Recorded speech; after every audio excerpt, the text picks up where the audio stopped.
All right, let's get started. Okay, so we are gonna talk more about planning today. And we're gonna talk about planning on Wednesday, and then we'll have paper presentations on Friday. Yeah. So let's start by recapping where we are. We finished control, we started discussing the problem formulation for planning. We described, what configuration space is, what workspace is, and why the problem is hard. And today we're gonna try and move towards the solution. Right? And so we're gonna try and think about search techniques for motion planning, for planning under constraints. And so today is going to be largely about formulating the problem in a way that we can solve using search. And on Wednesday, we'll try to cover a bunch of search techniques to solve these problems. Some logistics. Homework 3 is due this Wednesday. Paper commentaries are due this Wednesday. And then paper reading will be this Friday. So I've emailed 2 teams. If you've got an email and you need help, let me know. I'll be available. Cool. Any other questions, comments, things that we need to address?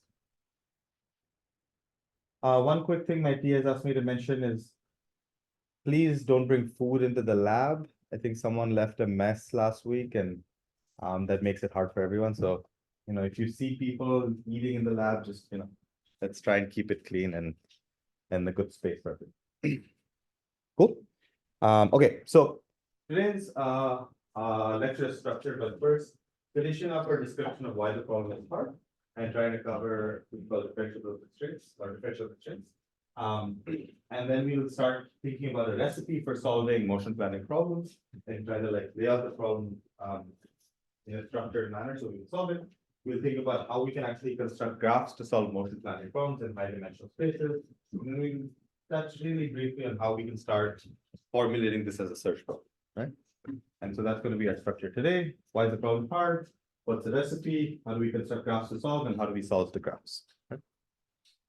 Okay. So going back to our definition of the motion planning problem, it looks something like this. There's a piano movers problem or the general motion planning problem where you have a workspace W, an obstacle region O, a robot which is defined by a rigid body A or a collection of rigid links, configuration space, which in the case of a robot arm is the space of all the joint angles, an initial configuration which is in free space, a goal configuration which is in free space. And what you want to do is compute a continuous path that takes you from the start to the goal without hitting any of the obstacles. Right? So you want to find a path in configuration space that takes you from the start to the goal without hitting any of the obstacles which are in the workspace.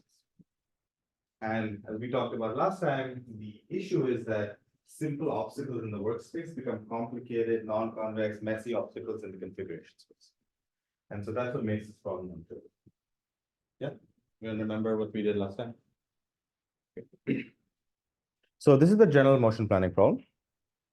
There's an additional constraint that we haven't talked about, which is differential constraints, right? So we've been talking about constraints in projecting obstacles into configuration space and how they're nasty. But for most systems, you are not holonomic. So you can't just teleport between one configuration and another. Instead, you have to obey certain constraints on your system, right? For instance, if you have your car, you have to obey the dynamics of your system. You can't just teleport from any XY theta to any other XY theta, right? And so you have constraints because of the physics of your system. And rather than just being obstacle-free and teleporting between points, you often have to obey these constraints, right?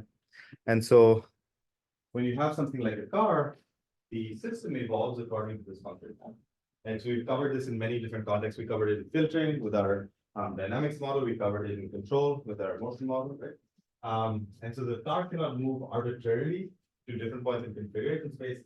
It has to move according to the dynamics of your system, right?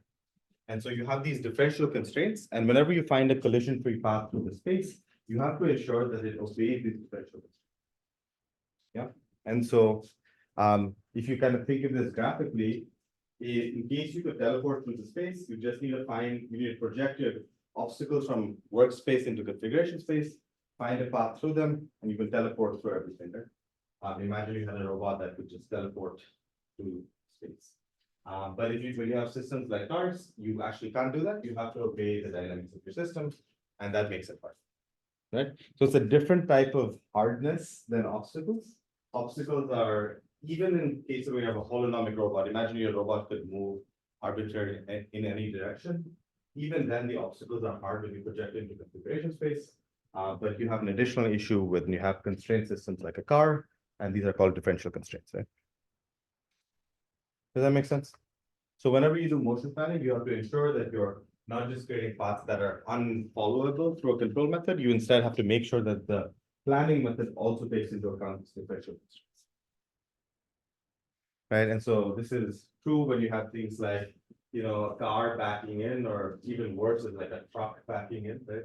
You have differential constraints in your system, and you have to account for those when you do planning. So an often used problem in lots of planning contexts is, parking in a really cluttered parking lot, and you have to figure out the positions and orientations of the wheels, accounting for the fact that the back of the truck has a particular range of motion. Okay, so does the idea of differential constraints make sense? So for your race car, for instance, you have to deal with differential constraints because you cannot teleport your race car.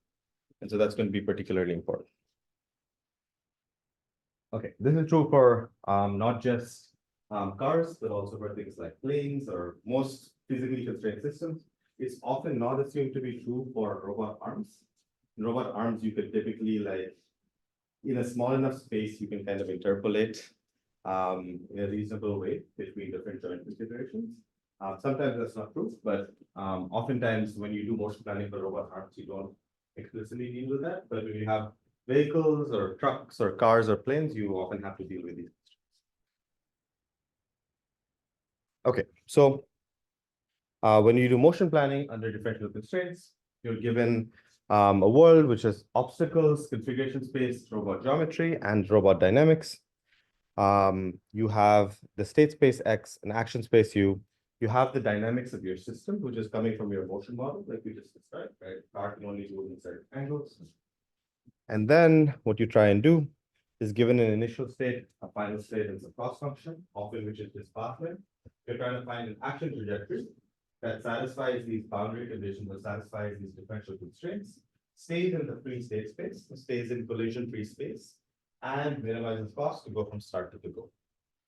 Right. So if you go back to our former motion planning problem, the additional constraints here are that we have these state transition equations, and whenever you do planning, you have to ensure that the planned path obeys these transition equations. Right? So there has to exist some U for which this path is valid. Make sense? We'll instantiate it a little more concretely for our car in a second. Okay, everyone with me on the problem formulation so far?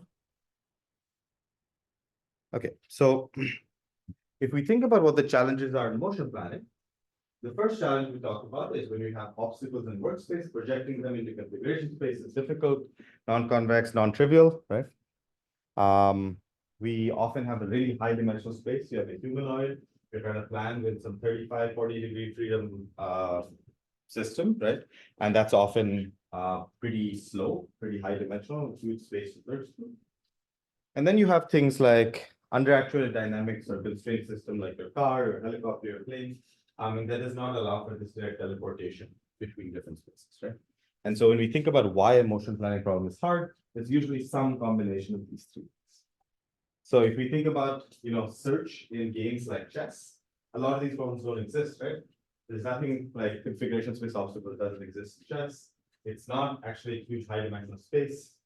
And you don't usually have these like constraints projected on your system. It's usually a discrete, simple system. Whereas in motion planning, you have all of the difficulties of planning in chess, plus all of these other problems. So that's what makes it such an interesting, hard problem to solve. All of these things are hard, and that's why there's so much active research on it. Yeah. Okay. You should look at my last lecture, but as a quick intuition for configuration spaces, like imagine you had a robot arm, right? The configuration space is like the set of joint angles. So it's like the state of your system. But so for like a robot arm, it would be the set of joint angles. For a car, it would be X, Y, and theta. So it's like the configuration that completely describes your system, right? And so the difficulty is that the configuration space for an arm is going to be all the joint angles. but the obstacle is going to live in 3D Euclidean space. And so when you project that obstacle into the joint angles of the arm that are in collision, it's like some nasty looking thing. Cool. Any questions before we try to figure out how to solve this thing?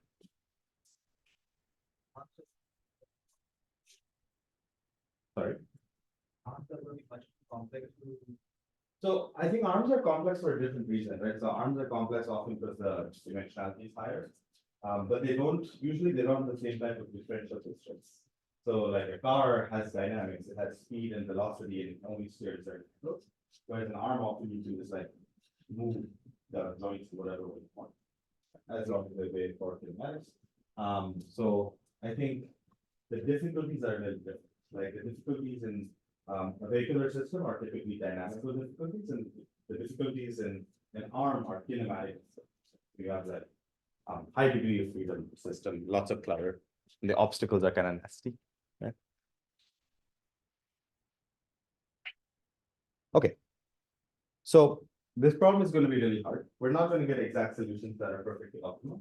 We just want approximations that are good enough. And we want to have some faith that these approximations are going to give us solutions in polynomial math. That's what we're looking for. So in motion planning, unlike in optimal control, you are not really looking for things that are perfectly optimal. You're looking for things that are good enough. Right, so you're going to make approximations. We'll talk about why those approximations might be good or bad. But like when you're doing planning, you want to prove things are good, but don't go for optimality. Right? Often it's more like constraint satisfied. Okay, so we kind of talked about why the problem is hard. Does everyone buy that this problem is hard? Okay, great. Otherwise, the rest of the lecture won't make sense. So ask me any questions if you have any. Okay, so we want to solve this difficult problem of motion planning, right? So it's difficult because of the obstacles projected into configuration space. It's difficult because of a high dimensional system, and it's difficult because it's under-actuated differential constraint problem, right? And so we need a tool to solve it. What tool are we going to use? We're going to try and use tools for search. Yes. So how many of you are familiar with search? Ish. Okay. Search is typically, expressed in the context of, graph traversal. So you've seen graphs and you want to figure out the shortest path from the start to the goal or start to another node. Use techniques from search, right?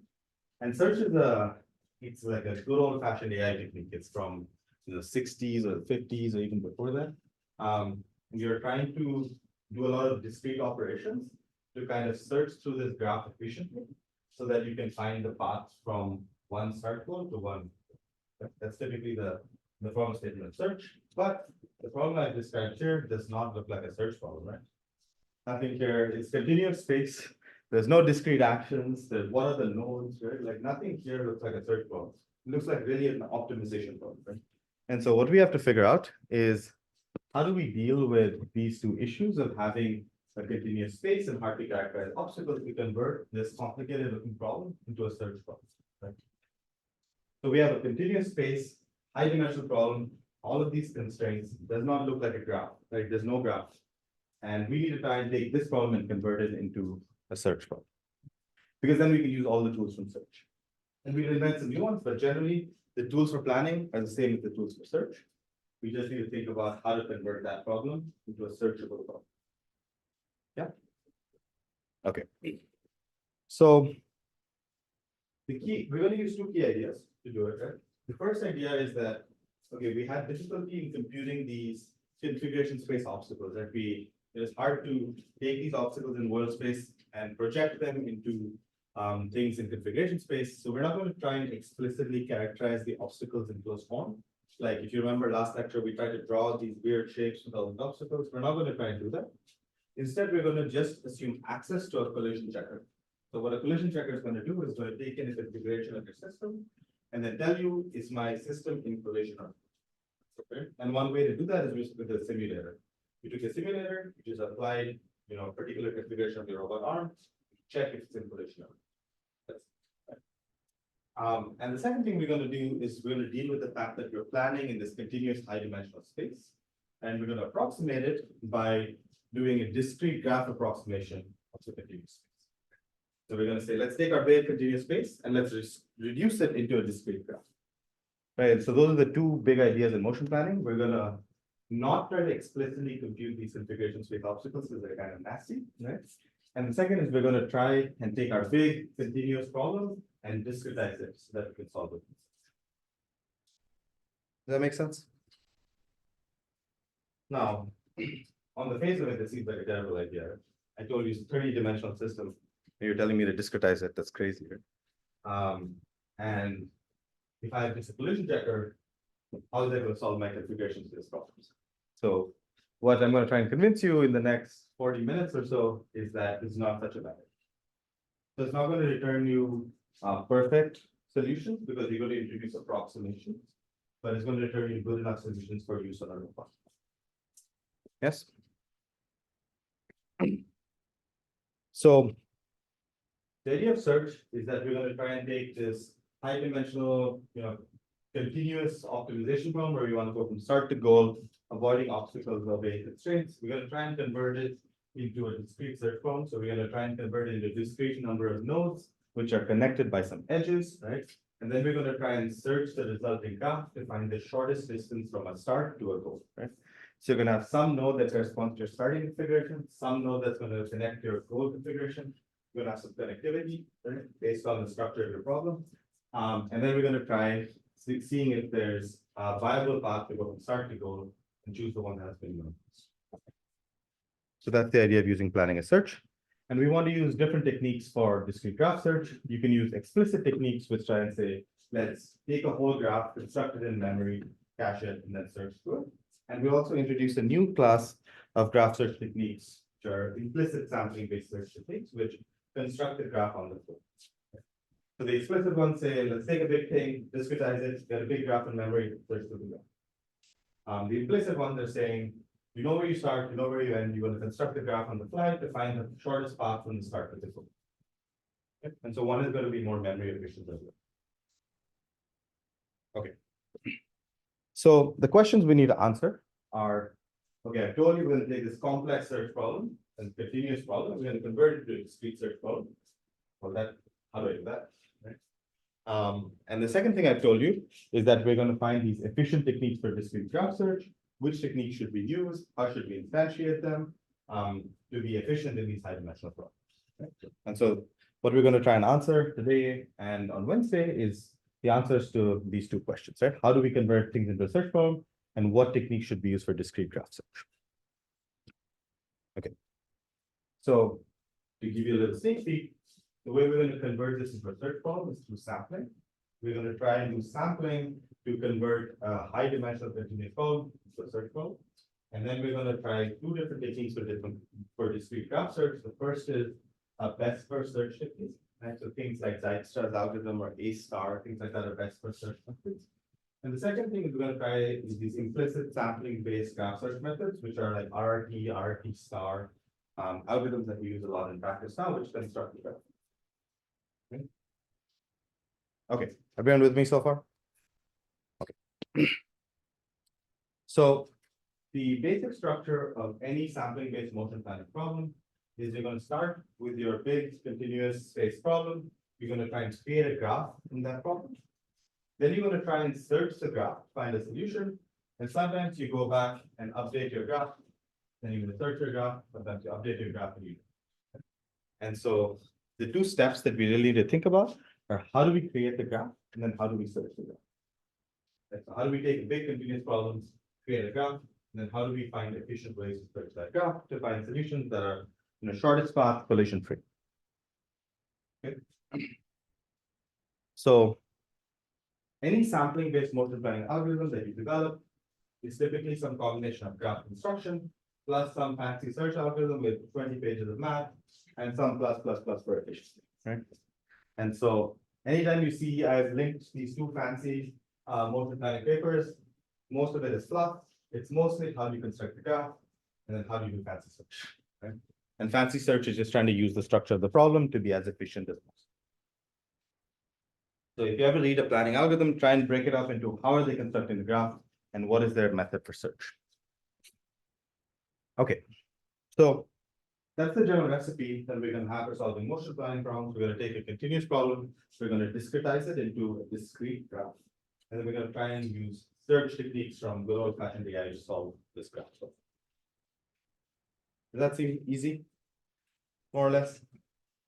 Okay, let's try and instantiate that a little more concretely, right? So any graph G can be expressed as vertices V and edges V, right? So to instantiate a graph completely, you want to define what its vertices are, and then you want to define the edge connectivity, which says which vertices are connected versus not, right? And you can represent your edges with adjacency matrix or this, whatever, right?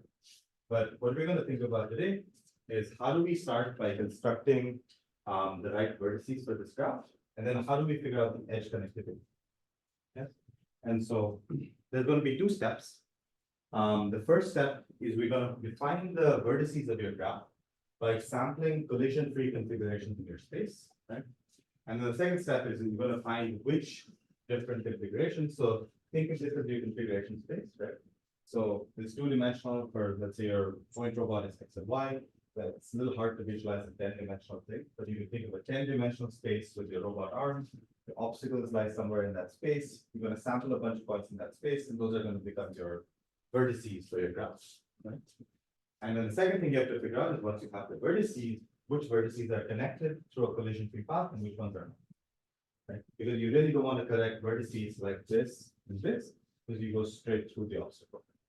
And so you want to figure out how do I sample the vertices, and then how do I connect the vertices to give you the edges, right?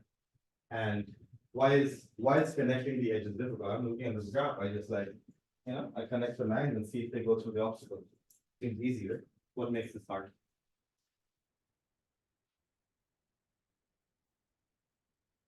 Yeah.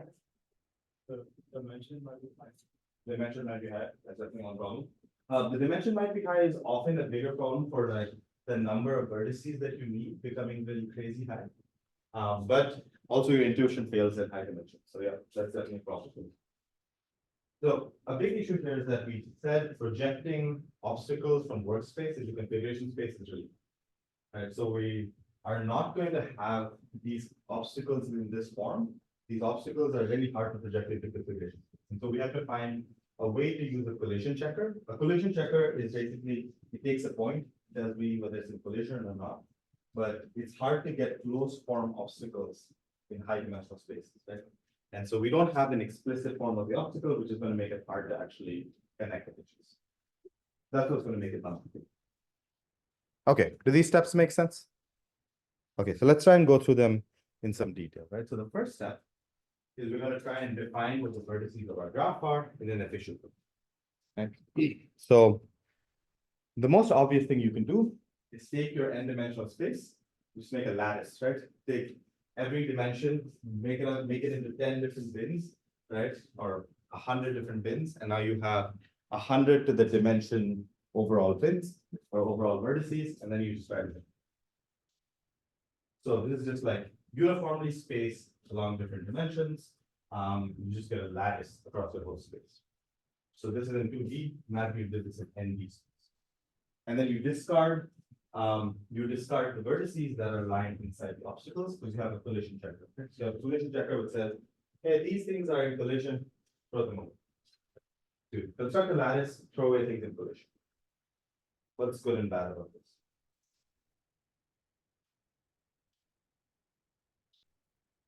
Yeah. Yeah. Yeah. So good thing is that you have a lot of dispersion, so you don't have things clump. What might be the best? Yeah. In higher dimensions, right? It's a lot of memory. Higher dimensions, you take up a lot of memory. Different dimensions might have different amounts that you want to, sample. That's hard to know how much in every space. And you kind of have to be like, you have to construct the whole lattice. You can't like construct a bit of the lattice and stop. You have to construct the whole lattice. And so this is not going to be the solution that most people use because it just doesn't scale with dimensions. Right. So often when you have huge dimensions, you're not going to get an exact solution. So you don't want to sit and construct this huge lattice. It's never going to fit in memory. Imagine you had a 30-dimensional system, 100 bits per dimension, that's 100 to the 30. just fine, right? Impossible. So we need a better solution that scales with it. Yeah. Okay. The second thing we're going to use is sampling, right? So what does sampling say? You're just gonna treat this as a uniform sampling problem. You're gonna take the space, you're gonna just throw darts at it, right? You're gonna throw darts at it in different places, sample IID, a bunch of different vertices, right? And so you sample uniformly between each dimension's lower and upper bounds. And then you just like drop things that are sampled inside. What makes this good or bad? Like what might be pros and cons of this with respect to the lattice approach that we discussed this. Can I just have like samples? But this is now efficient. Not efficient. Yeah, what sample we can not efficient. I'm not sure I fully got it, but I guess what I'm understanding is maybe the sampling process isn't efficient at covering the space. Right, because you're sampling uniformly, IID uniformly. I mean, the samples itself, like. Maybe like all sample in it. Like the cost will come up. The sampling process is not efficient. No, the sample. Once you sample. I'm not sure I follow.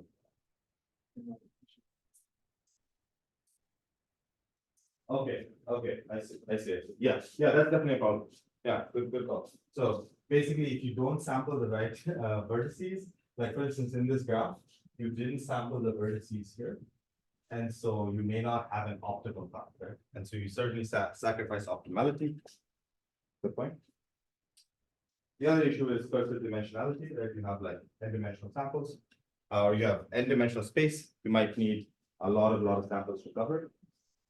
But the big pro of doing sampling is that it's anytime, which means that you, unlike a lattice, you don't have to cover the whole space, right? You're like sampling uniformly from the space every time.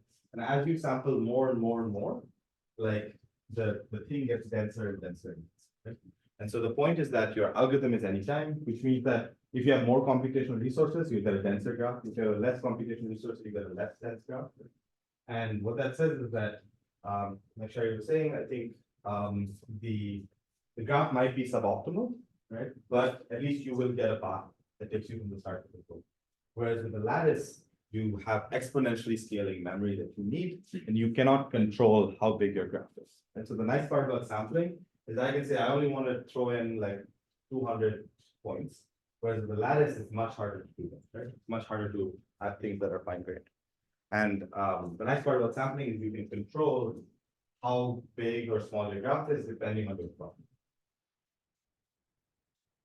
Okay, so what we're going to do in uniformly random sampling, we're just going to sample IID from every dimension, right? And that's just going to throw a bunch of darts at the board, and then we're going to try and connect those. So those are going to give you your vertices. You're going to connect them to get your edges, right? But as some people brought up, the issue with IID sampling often is that you might have unlucky trials which kind of clump you in one space. And so instead, you want to have things that kind of disperse you. So you want to get the advantages of the lattice, right? But you want to do it in a way that scales like sampling does. And so you want to use a sampling type method, but you want to get it with dispersion. Right? So dispersion means the vertices are far from each other. And if you're just doing IID sampling, the vertices don't have to be far from each other. You're just like sampling independently. And so the next thing we're going to think about is how do we get samples that are low dispersion, right? So when I say low dispersion, I mean kind of like this. So you can see that they are still being generated somewhat randomly, right? But they're being generated to kind of have dispersion over the space. Right, and so viewed all at once, we're going to introduce this idea called a Haugen sequence, and the Haugen sequence is going to give you samples with closer to uniform dispersion. as opposed to samples that are sampled IID for the space. And so this is sampling IID per dimension, and this is sampling uniform different space. And so the next idea we're going to think about is how do we get this uniform dispersion type of sample? So making sure we're all on the same page, we are trying to do sampling for space motion planning. We're trying to construct a graph that inserts to the graph. The way we're going to construct the graph, the first idea we talked about is a lattice. The second idea we talked about is uniform IID sampling. And now we're going to think about sampling with uniform dispersion or maximal dispersion, right? Okay. Does that make sense?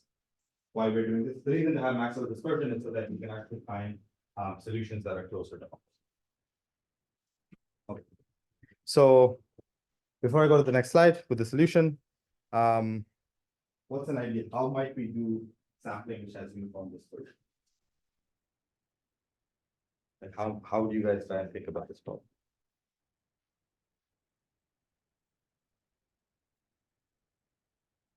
Yeah. Split it into smaller grids. Perfect.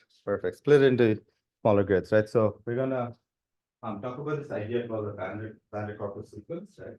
And this, I find this picture to be a really simple way to describe it, right? It's basically saying like, think about like, this is a binary, space is base 2, but basically you're trying to divide your space into base 2. Right? And so you're saying, okay, you start by sampling a point in the middle. Think like every line, you're just introducing the new blue point. Right? So you sample a point in the middle. This is a one-dimensional sequence. We'll go to 2 dimensions in a second. But sample one point, then you say, okay, how do I take one of these subsegments and bisect it, right? Then how do I take the other segment, bisect it? How do I take this subsegment, bisect it, right? And so you're like bisecting every segment till you get uniform color, okay? And so the idea of these Van der Korpel sequences is that you're just continuously bisecting your space, so you get uniform dispersion. Does that intuitively make sense? Like, think of it like this figure. You're dividing the space like this, you're dividing the space to a fourth and a fourth, to an eighth, and then you try and fill up all the gaps in the eighths, and then you use the 16ths, and so on. Yeah. Okay. And what we're going to describe next is the technique for getting these numbers, right? And the way we will, let me see if I can do it on the whiteboard, on the blackboard. So what we want is a technique for getting these numbers. See over here, 1, 0, and then half, and then a fourth, and then 3/4, and so on, right? And so you want a way to get these numbers between 0 and 1, which bisect the space so that you have uniform dispersion, right? And so the way you're going to do it is that you're going to first take all the numbers from 1 to like n, where n is the number of things that you want. And you're going to express it in binary, okay? Or you don't, it doesn't just have to be binary, but since we're bisecting the space, we're going to do binary. You can do any base that you want. But we're going to try and express things in binary, right? So 1 is going to be 1, 2 is going to be 1, 0, 3 is going to be 1, 1, 4 is going to be 1, 0, 0, right? Or I think that's that. And so that's going to be binary. And then you're going to do reverse binary. So which means that you're going to like reverse the binary going this way, right? So you can think of the reverse binary as 1, 0, 1, 1, 1, 0, 0, 1, etc. Right? Just take your binary and reverse it. Okay. And then you're going to try and express your Van der Korpel sequence as like the reverse binary expressed as a fraction, right? So think of like the first place digit as 1/2, the second place digit as 1/4, third place digit as 1/8, right? And then so then you're going to try and convert this into the number by taking these 1/2, 1/4, 1/8, and so on, and multiplying it by the number in reverse binary, right? So what this is going to be is 1 is just going to be 1/2 because it's going to be 1/2 times 1. Yes. 2 is going to be 0, 1, which is going to be 1/2 times 0 plus 1/4 times 1, right? Which is going to be 1/4.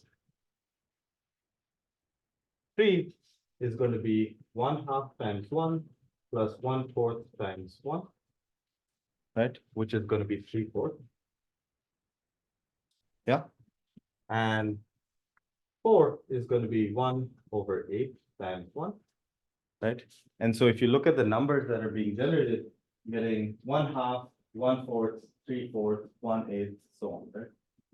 And so intuitively, you can think of it as bisecting the space, and mechanistically try to take natural numbers, express them in binary, reverse the binary, and then try to express it as a fraction in the reverse binary, right? And so think of the first digit as 1/2, the second digit is 1/4, third is 1/8, fourth is 1/16, fifth is 32. So just like 1/2 to the whatever, right? This is making sense? A little bit confusing. So let's make sure everyone gets it. Intuitively, you're bisecting the space.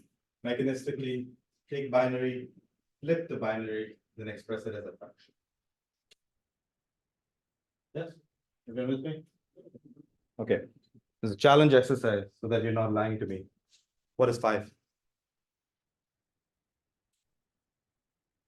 And don't look at the screen.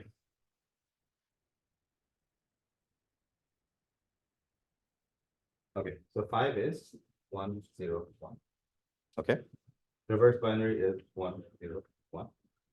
Okay, so what is this?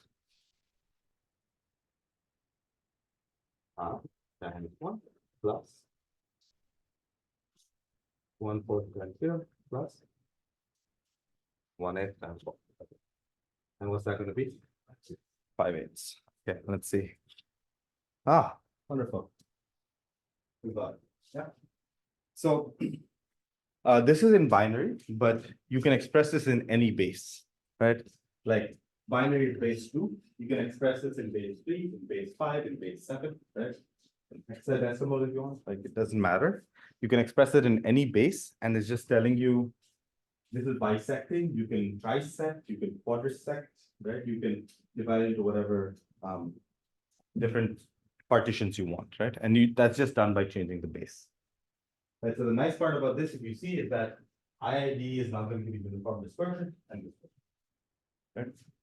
And so we take this idea of these van der Korput sequences, and you can kind of put them together to get these Houghton sequences by doing a van der Korput sequence per dimension. Right. So imagine that you're taking a 2D space. You're going to take 2 coprime numbers, right? Let's say like 2 and 2, right? 2 coprime numbers, and then one side you're going to do Houghton or a van der Korput sequence with base 2. One side you're going to do van der Korput sequence with base 3. Right? You can take any 2 coprime numbers, and you can use that to instantiate a Houghton sequence by just doing independent van der Korput. Yeah, it's a really nice thing with a lot of code and stuff. You want to play around with it. But that's the idea of the Houghton sequence to get uniform dispersion. All we're going to do is we're going to try and do independent van der Korput sequences. Yeah. Okay, I'm going to keep going so we don't run out of time. So far we've talked about how do we construct nodes, vertices for your graph, right? They're essentially versions of random sampling. There's lattices, there's random sampling, there's Houghton sampling. Right? And now we have to figure out how to connect edges, right? Or connect vertices to see which things are edges. And so to do that, we're just going to try and take 2 vertices or some vertices in the neighborhood, and then try to see if there's a collision-free path between them. Yeah. And so the things we're going to use for a collision-free path are a collision checker called Q, and then something called a steering method, which takes in configuration Q1, configuration Q2, and then tells me, is there a collision-free path that takes me from Q1? Right? So you throw away edges that are in collision from the collision checker, and then you want to find out how to define the steering methods here, which tells me if I have 2 configurations, does there exist a collision-free path between them? Yeah. And I'm going to use that to get the edges in my graph. So I figure out how to get the vertices. The way I'm going to get the edges is I'm going to try and take pairs of vertices that are near each other, and try to steer between them. Okay. So a collision checker takes in some Q, tells you 0 if it's in collision, and 1 if it's in free space. Right? And what we have to do is try and use this collision checker to instantiate a steering function. Right? So the steering function is something that takes in 2 configurations, Q1 and Q2, and then tries to use the collision checker to tell us if there's a collision-free path between Q1 and Q2 that satisfies the constraints of the system.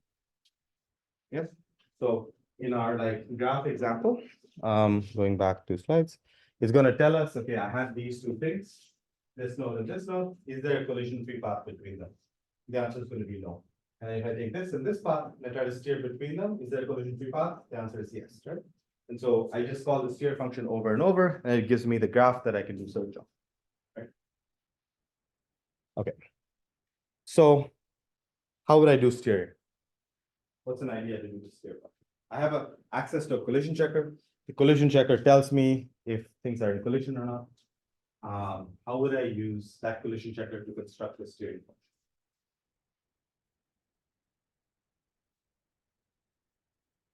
The steering function is saying you have configuration 1 and configuration 2. Is there a path between them that does not collide with it? So how would I steer with this collision function?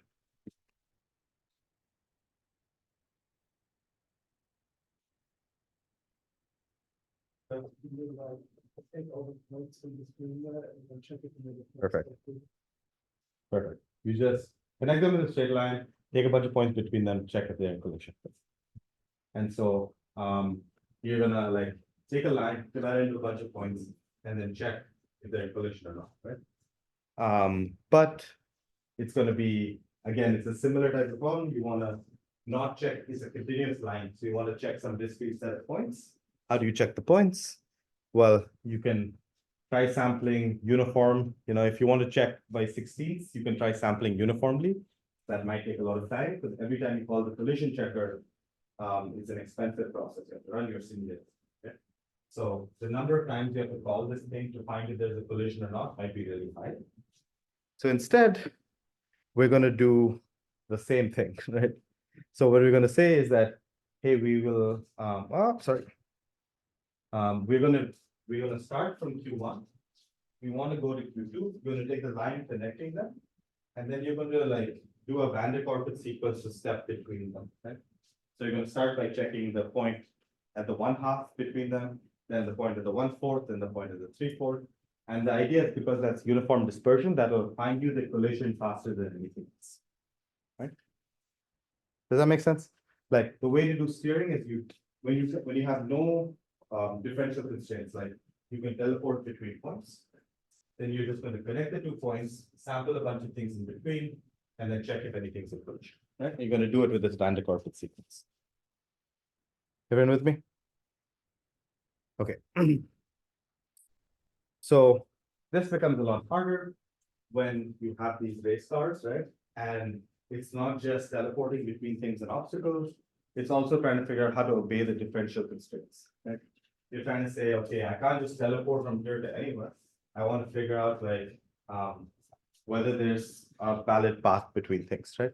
And for a general dynamical system, that's hard because you have to solve basically a control problem that says, according to the dynamics of your system, you start here, you end there, and you have to see if there exists a valid set of controls. And that's called a 2-point boundary value problem. If you ever see that, it's hard. But the good thing is, in this class, we're going to cheat. And we are just going to say, we're going to use the fact that it's a race car, right? So a race car is a special cast of this thing called the kinematic bicycle model that we talked about earlier in the class, right? We just have this car with v cosine theta, v sine theta, v tan delta over L, right? And there's a famous mathematician, Lubens, who proved that when you have this car, you don't have to check all possible paths. Shortest paths for these cars are only of 6 possible forms, right? So basically, whenever you want to find the shortest path, you only have 6 possible forms. You can, like, they're all characterized over here. So basically, you can think of L as turn left at the maximum, R is turn right at the maximum, and X is go straight, right? And so to connect any point in the space, you just have to compute these 6 paths and see which one is closest, right? And so this is saying turn left, then turn right. We're saying turn left, then turn right, then turn left, right? And so LRL paths look like the car was here. It's like turn left, then turn right, then turn left, right? And this is like an RSL path, right? Since you're turning right, you're going straight, then you're turning left. Right, and so what Dubin's proved in his work was that you don't have to check all possible paths. You don't have to solve this hard problem because it's a car. You only have to check these 6 possible paths, compute these 6 paths, and pick the shortest one. So you're gonna have this in your homework. I'll link a really nice resource to show you how to compute these things. It's kind of a pain to do in lecture, but the nice part about this car is we're gonna use a special structure. We're not gonna search through all possible paths. And so the important thing we're gonna assume is that the velocity of the car does not change, and the car cannot drive backwards. Right, so if you assume those things, then you only have 6 paths. If you make the speed of the car change, you're no longer in these things are called Dubin's paths. These 6 different paths, LRL, RLR, right? So these are called Dubin's paths. If you change the velocity, you get these things called tortoids.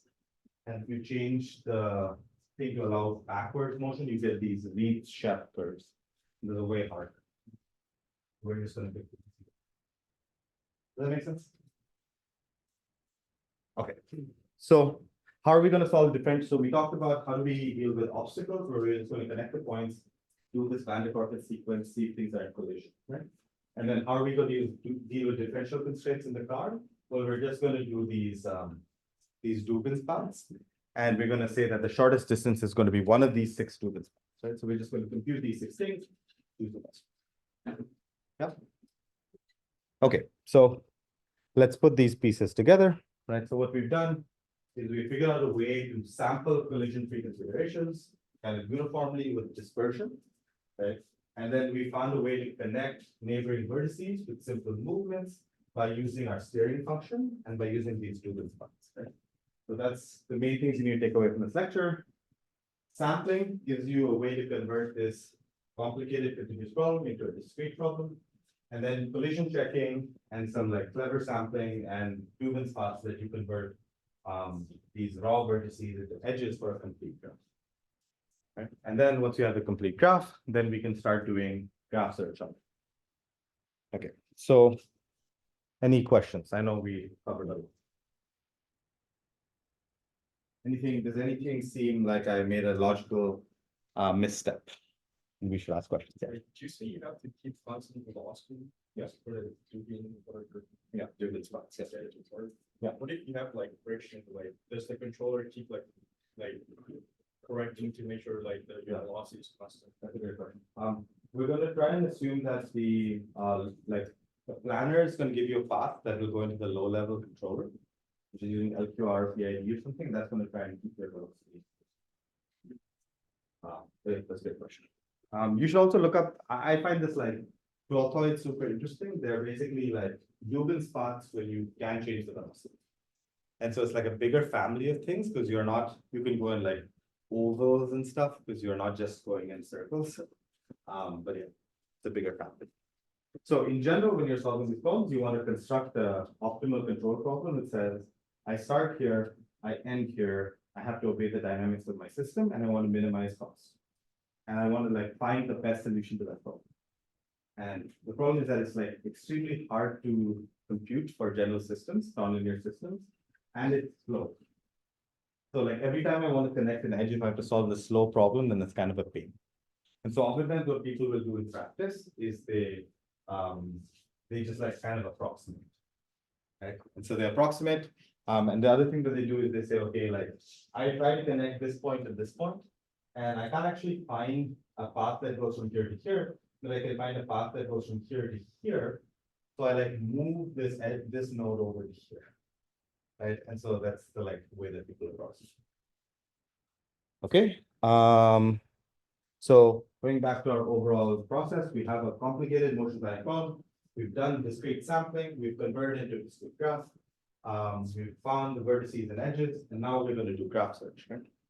And so to do graph search, we're going to use this idea called best first search, which we'll cover next time. So the idea called A star or D star.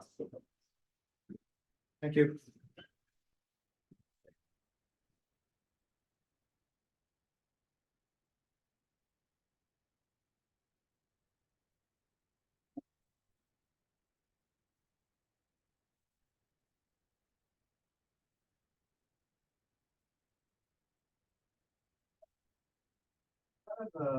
smaller than I thought, but from there.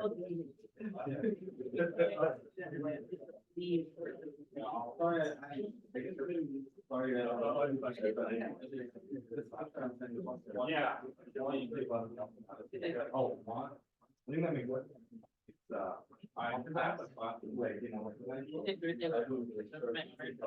That's many times, because, when you say that, it's not gonna be all this week, but this time, you're trying to, it's in the words to go for 11, or you're trying to handle 8 or all.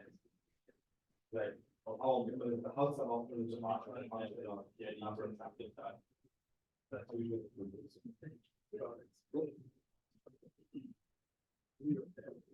Yeah. Yeah, that's. Let's see.